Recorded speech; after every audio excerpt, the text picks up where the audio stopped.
You don't understand, Mom. This is my inheritance now. Dad would have wanted me to have control. My son Daniel stood in my living room, his new wife Ashley beside him, her manicured hand resting possessively on his arm. They just told me they were taking over my late husband's business accounts. All of them. I didn't cry. I didn't scream. I simply looked at them and said, I see. That silence, that two-word response, was the beginning of the most strategic 6 months of my life.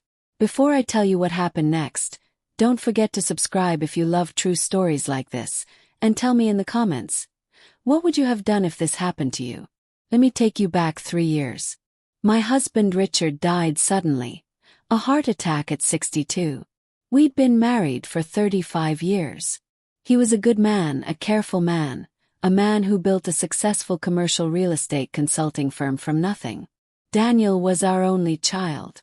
32 years old, working in finance, married to his college sweetheart Jennifer. They had 2 children, my grandchildren Emma and Noah, ages 7 and 5. Richard's death devastated us all. But grief, I've learned, reveals character. And sometimes what it reveals is ugly. The will was straightforward. I inherited the house, the primary accounts, and 51% of Richard's business holdings. Daniel received 49%, along with a substantial trust fund. Richard had been generous. Daniel would never want for anything. But apparently, 49% wasn't enough. 6 months after the funeral, Daniel started asking questions. How much is in Dad's retirement account? What's the business worth now? Have you thought about selling? I answered honestly. I'd always been transparent with our son. The business was worth approximately $4.2 million. The retirement accounts held another $1.8 million. The house was paid off, worth around $700,000. That's a lot of money just sitting there, Mom, he said during one visit. You should let me help you invest it properly. Smiled. Your father and I already have a financial advisor, sweetheart. Everything's managed. His jaw tightened, just for a second, but I saw it. That was the first crack in the mask. 2 months later, Jennifer called me. She was crying. I don't know what's happening, she sobbed. Daniel's been distant. He stays late at work. He's on his phone constantly. Margaret, I think there might be someone else. My stomach dropped. Not my Daniel. Not the boy who'd cried at his own wedding because he was so happy. Not the father who'd been so tender with his babies. But a mother knows. Deep in her gut, a mother knows when something's rotted. Have you talked to him? Asked gently. He denies everything. Says I'm paranoid. Says I'm being crazy. The word crazy. The weapon of choice for men rewriting their own history. 3 weeks after that call, Daniel filed for divorce. Jennifer was blindsided. The papers cited irreconcilable differences. No mention of another woman. But Jennifer's lawyer discovered the truth quickly enough. Her name was Ashley, 26 years old. Marketing coordinator at Daniel's firm. Blonde, ambitious, and very interested in my son's potential. They'd been seeing each other for 8 months. Since 2 months after Richard's funeral. The divorce was brutal. Daniel fought Jennifer on everything. Custody, assets, support. The man I'd raised, who'd once helped elderly neighbors carry groceries, was now trying to minimize his own children's child support. Jennifer called me throughout the process, heartbroken. He's become someone I don't recognize. I helped her financially, quietly. Paid for her attorney when Daniel's legal bills started crushing her. Made sure my grandchildren had what they needed. Daniel found out. He was furious. You're taking her side against me, he shouted over the phone. I'm your son. And Emma and Noah are my grandchildren, I replied calmly. I'm not taking sides. I'm making sure children don't suffer for adult decisions. He hung up on me. The divorce finalized 8 months later. Daniel married Ashley 3 weeks after that. No engagement period. No family celebration. Just a courthouse ceremony and a Facebook announcement. I sent a card. I didn't attend. Ashley moved into Daniel's new condo, an expensive downtown loft that stretched his budget. Suddenly, my son was living beyond his means. Designer furniture. Luxury vacations. A new BMW for Ashley. The calls started coming more frequently. Mom, I need to access some of the business funds for expansion opportunities. Mom, Ashley thinks we should consolidate the family assets for better returns. Mom, it doesn't make sense for you to control everything when I'm the one with financial expertise. Each time I gave the same answer. Your father set things up this way for a reason. I'm comfortable with the current arrangement. And each time I could hear Ashley's voice in the background, coaching him. Then came the letter from an attorney. Daniel's attorney. Requesting a family meeting to discuss the redistribution of estate assets in light of changed family circumstances. Changed family circumstances. As if his father dying and him abandoning his first family were simply circumstances. I agreed to the meeting. The meeting was held at Daniel's attorney's office. Expensive leather chairs. Glass conference table. City views. Daniel sat across from me, Ashley beside him. She wore a designer dress and practiced sympathy face. The attorney, a man named Kirkland with perfect teeth and empty eyes, laid out their proposal. Mrs. Patterson, your son is concerned about the inefficient management of family assets. He's proposing a restructuring where he assumes controlling interest in the business holdings and primary investment accounts. You would retain the house and a monthly stipend for living expenses. Stipend. From my own money. From the life my husband and I built together. I looked at Daniel. Really looked at him. This man I'd carried for 9 months. Whose fevers I'd nursed. Whose college education I'd helped fund. Whose first business suit I'd helped him pick out. And if I refuse? I asked calmly. Kirkland smiled. It didn't reach his eyes. We would pursue legal channels to demonstrate that the current arrangement isn't in the best interest of the estate's long-term growth. Your son has fiduciary expertise you lack. A judge would likely see the logic in his management. Ashley reached over and squeezed Daniel's hand. Supportive wife. Partner in crime. I stood up. Smoothed my skirt. Picked up my purse. I'll think about it, I said.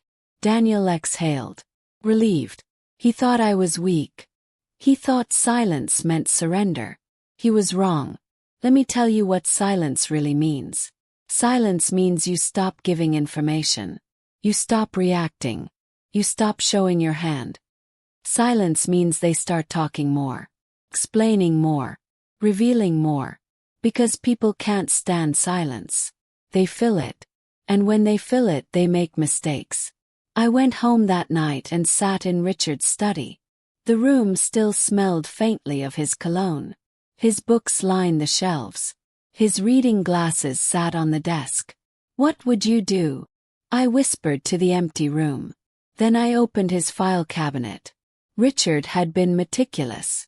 Every business transaction, every contract, every financial decision. Documented, labeled, organized. I started reading. Over the next 2 weeks, I discovered something interesting.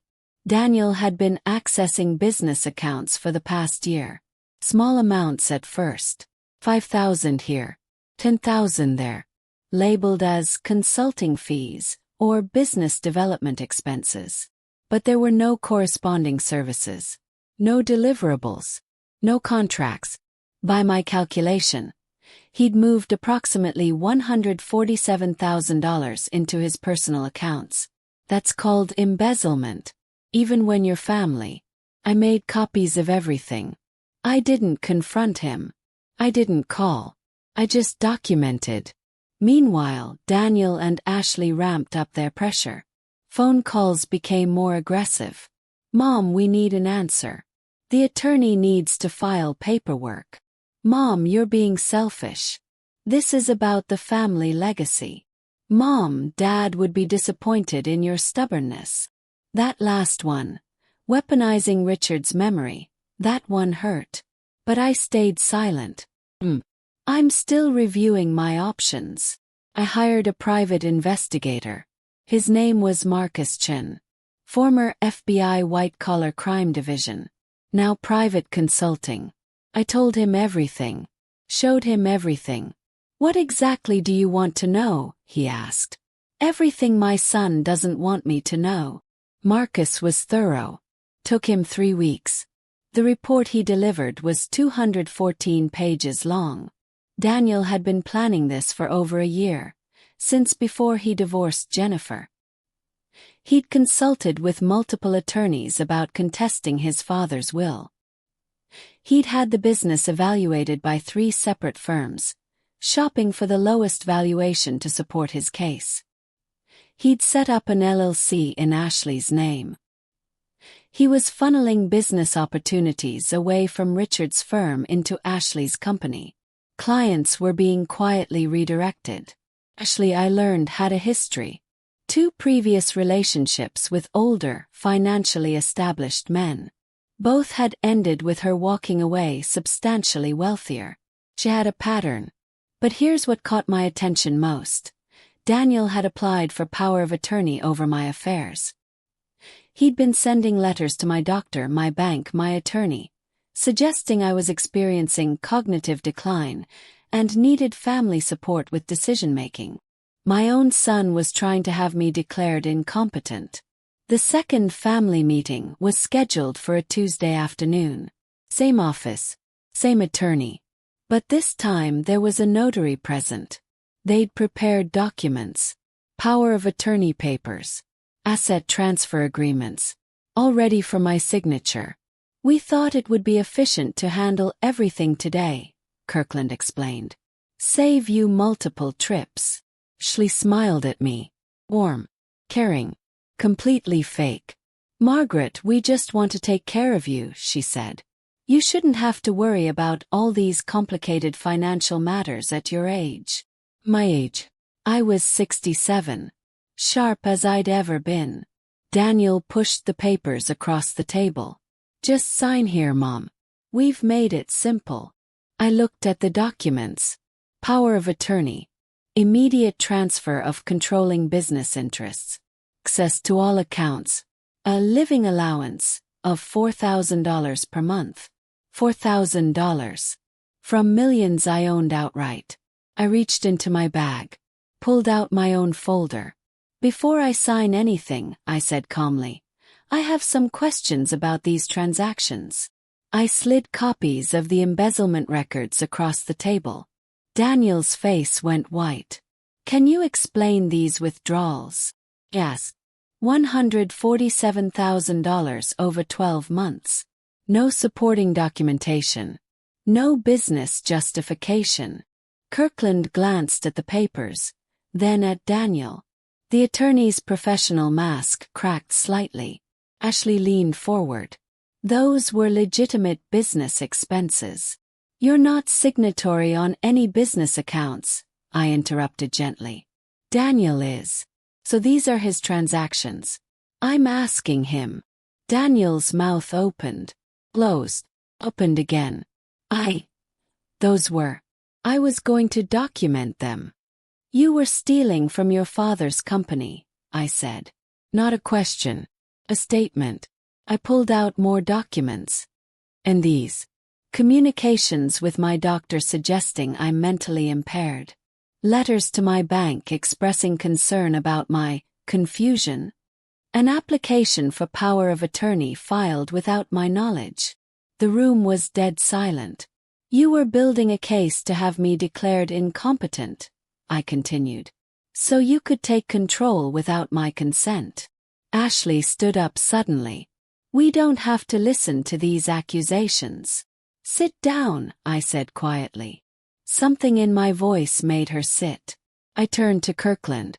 Are you aware that attempting to obtain power of attorney through fraudulent claims of incompetence is illegal? that it's considered elder abuse in this state. The attorney shifted uncomfortably. I was acting on information provided by my client. Your client lied. I have medical records from my doctor dated last week. Full cognitive assessment. Perfect score. I also have a letter from her stating she never expressed concerns about my mental capacity and was surprised to receive your inquiries. I slid that across the table too. As for the business accounts, I've referred the matter to a forensic accountant. The report will be complete in 2 weeks. If criminal charges are warranted, I'll file them. Daniel found his voice. You'd press charges against your own son. I looked at him. Really looked at him. This stranger who wore my son's face. You tried to steal from me. You tried to have me declared incompetent. You abandoned your children for a woman who's conned better men than you. My voice never rose. So yes, Daniel. I would. Ashley's face flushed red. How dare you? Marcus Chen, I said. Private investigator. You should remember that name. He compiled quite a file on you, Ashley. Your previous relationships. The settlements. The patterns. Daniel isn't your first target. He's just your most successful one. I stood up. Gathered my papers. Here's what's going to happen. Daniel will return every penny he took from the business accounts within 30 days. He will sign a document relinquishing any claim to controlling interest in the business. He will never again contact my doctors, my banks, or my attorneys with false concerns. And if I refuse? Daniel's voice was shaking. Then I file criminal charges for embezzlement and attempted fraud. I sue for elder abuse. And I make sure every detail of this, including Ashley's history, becomes part of the public record. Your choice. I walked out of that office and didn't look back. Daniel called that night. I didn't answer. He called 17 times over the next 3 days. I blocked his number. His attorney sent letters. I forwarded them to my own attorney with a single note. Reference our previous conversation. What Daniel didn't understand was that I'd already won. The moment I stopped reacting, stopped engaging, stopped treating him like my son instead of an adversary, I won. Within 2 weeks, the money was returned. All of it. With interest. Within 3 weeks, I received a notarized document. Daniel permanently relinquished any claim to business control beyond his original inheritance percentage. He would receive his quarterly distributions and nothing more. He never apologized. Neither did Ashley. But that was fine. I didn't need their apologies. I needed my security back. I needed my autonomy back. And I got both. Jennifer brings the kids to visit once a week now. Emma is 10, Noah is 8. They're good kids. They ask about their father sometimes. Daddy's busy, I tell them. But Grandma's never too busy for you. I set up education trusts for both of them. Trusts Daniel can't touch. Can't contest. When they turn 25, they'll have full college funding and seed money for their futures. Jennifer cried when I told her. You didn't have to do this. Yes, I said. I did. Their father made choices. They shouldn't pay for his mistakes. I still run Richard's business. Turns out I'm quite good at it. Profits are up 18% this year. I hired a young, brilliant manager, a woman with an MBA and clear ethical standards. Daniel's quarterly distributions continue. I don't withhold what he's legally entitled to. But he gets nothing more. No control. No access. No influence. People ask me if I regret being so harsh. If I wish I'd forgiven him. Here's what I tell them. Forgiveness isn't the same as trust. I can forgive Daniel for his greed, his betrayal, his cruelty. That's between him and whatever peace he needs to find. But I will never trust him again. And trust is the foundation of access. I learned something important through all of this. Silence isn't weakness. Silence is strategy. When someone betrays you, your first instinct is to react, to cry, to yell, to defend yourself. But reaction gives them information, shows them your wounds. It reveals your strategy. Silence does the opposite. Silence makes them nervous, makes them fill the void, makes them reveal more than they intended. Daniel thought my silence meant I was weak, that I was confused, that I was an easy target. He was wrong about all of it. I'm 70 now. 3 years have passed since that conference room confrontation. Daniel sent a Christmas card last year. Generic. Impersonal. Wishing you happy holidays. No signature from Ashley. I heard through mutual acquaintances they're having problems. Apparently, the lifestyle she expected hasn't materialized now that Daniel can't access family money freely. Shocking, really. I sent a card back. Equally impersonal. Some relationships become formal transactions. That's what Daniel chose. Jennifer remarried last year. Good man. Teacher. He's kind to my grandchildren. They call him Steve, but say it with affection. Emma told me he helps with her math homework and doesn't get frustrated when she doesn't understand something right away. He's patient, Grandma, she said. Like Grandpa Richard was. That made me cry. Happy tears. Richard's business celebrated its 40th anniversary last month. I threw a party for the employees, the people who stayed loyal, who did good work, who built something meaningful. Daniel wasn't invited. One of the senior partners approached me at the celebration. Your husband would be proud of what you've done with the company. I hope so, I replied. I'm just trying to honor what he built. But I've also added my own touch. We've expanded into sustainable development consulting, green buildings, energy efficiency. It's profitable and meaningful. I hired 3 women this year for senior positions. Young, talented, ambitious in the right ways. Ambitious about excellence, not exploitation. Maybe that's my legacy now. Not just preserving what Richard created but making it better. I think a lot about what I would tell my younger self. The woman who first sat in that conference room, shocked that her own son would betray her. I'd tell her this. People reveal who they are through their actions, not their words. Daniel said he loved me. Said he wanted to help me. But his actions were about control, greed, and convenience. Believe the actions. I tell her that sometimes the most loving thing you can do is set boundaries. Hard ones. Boundaries that protect you from people who would harm you. Even if those people share your blood. Especially if those people share your blood. Because family wounds cut deepest when we don't defend ourselves. I tell her that being kind doesn't mean being weak. That you can be compassionate and still refuse to be a victim. That there's power in strategic silence. And I tell her that sometimes people don't deserve your reaction. They deserve your indifference. Here's the truth nobody tells you about betrayal. It changes you. Not always in bad ways. Before all this, I was softer. I assumed good intentions. I believed that love and family loyalty were unconditional. Now I know better. Love might be unconditional. But trust is earned. And once broken, it's almost impossible to restore. I'm harder now. More careful. More strategic. Some people might say colder. But I'd say clearer. I see people more clearly. I see their motivations. Their character. Their capacity for selfishness versus service. And I protect myself accordingly. That's not cold. That's wisdom. If you're listening to this and you recognize your own story. If someone in your family is pressuring you, manipulating you, trying to take what's yours, let me tell you something important. You are not obligated to sacrifice yourself for people who would harm you. Not even family. Especially not family who use that bond as a weapon. Document everything. Trust your instincts.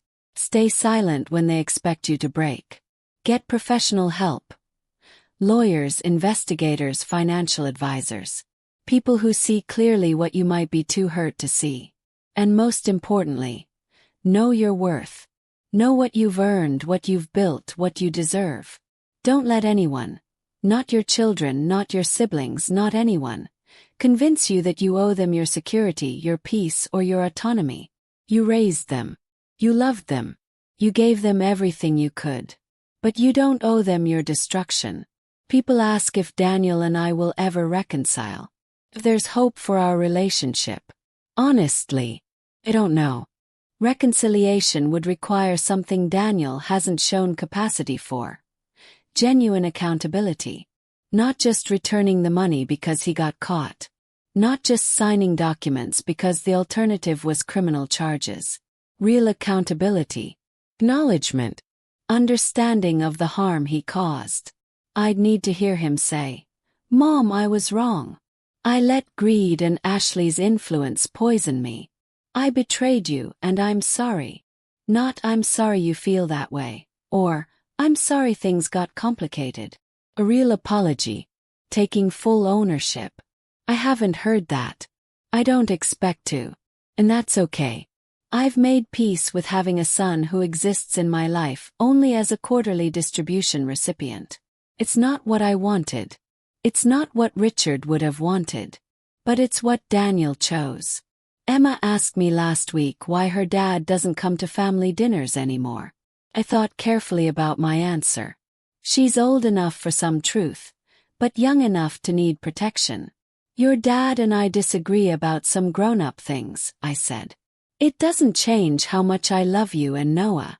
And it doesn't mean your dad doesn't love you either. Sometimes adults need space from each other. She nodded, processing. Is he mad at you? Maybe a little, I admitted. But that's okay. People can be mad and we can still be fine. She hugged me then. I'm glad you're my grandma. I'm glad you're my granddaughter. That right there, that's what matters. Protecting the next generation from the poison of the previous one's mistakes. I heard through the grapevine, the efficient network of business associates and former family friends, that Ashley left Daniel 6 months ago. Apparently, once she realized he wouldn't be gaining control of millions, the relationship lost its appeal. She moved to California. Engaged to someone new already. Someone older. Someone wealthier. Pattern recognized. Pattern continued. Daniel, from what I understand, was devastated. He called Jennifer crying, begging her to consider reconciliation. She declined. She's happy now. He's moved on. Some people say I should feel sorry for him. My son, alone, having destroyed his family for nothing.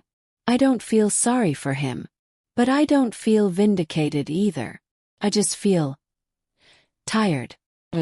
Like watching someone walk repeatedly into a wall they refuse to see. You can't force people to learn their lessons. You can only protect yourself from the fallout. This story isn't really about revenge. Not in the traditional sense. I didn't destroy Daniel. I didn't ruin his life. I didn't expose him publicly or humiliate him. I simply refused to be destroyed by him. That's the real lesson here. Sometimes the most powerful thing you can do is not strike back. It's refuse to be struck. When Daniel tried to take my security, I fortified it. When he tried to question my competence, I documented my clarity. When he tried to manipulate me with guilt and family obligation, I responded with boundaries and legal protection. The consequence he faces isn't my revenge. It's the natural result of his choices. He destroyed his marriage. He damaged his relationship with his children. He lost his mother's trust. I didn't do those things to him. He did them to himself. I just refuse to pretend otherwise. I'm sitting in Richard's study as I record this. His books still line the shelves. His desk still holds his favorite fountain pen. Sometimes I talk to him. Tell him about my day. Tell him about the grandchildren. Tell him about the business. And sometimes I apologize.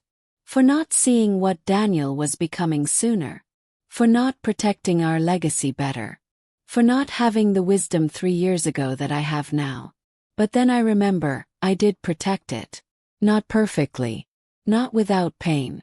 But I protected what Richard built. I protected myself.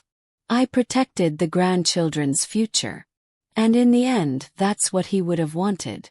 Silence wasn't surrender. It was strategy. And it worked. If this story moved you, like and subscribe for more stories about truth, betrayal, and redemption. Share your thoughts in the comments. Have you ever had to protect yourself from family? How did you handle it? Thank you for listening. And remember, your peace is worth protecting, even from the people who should protect it for you.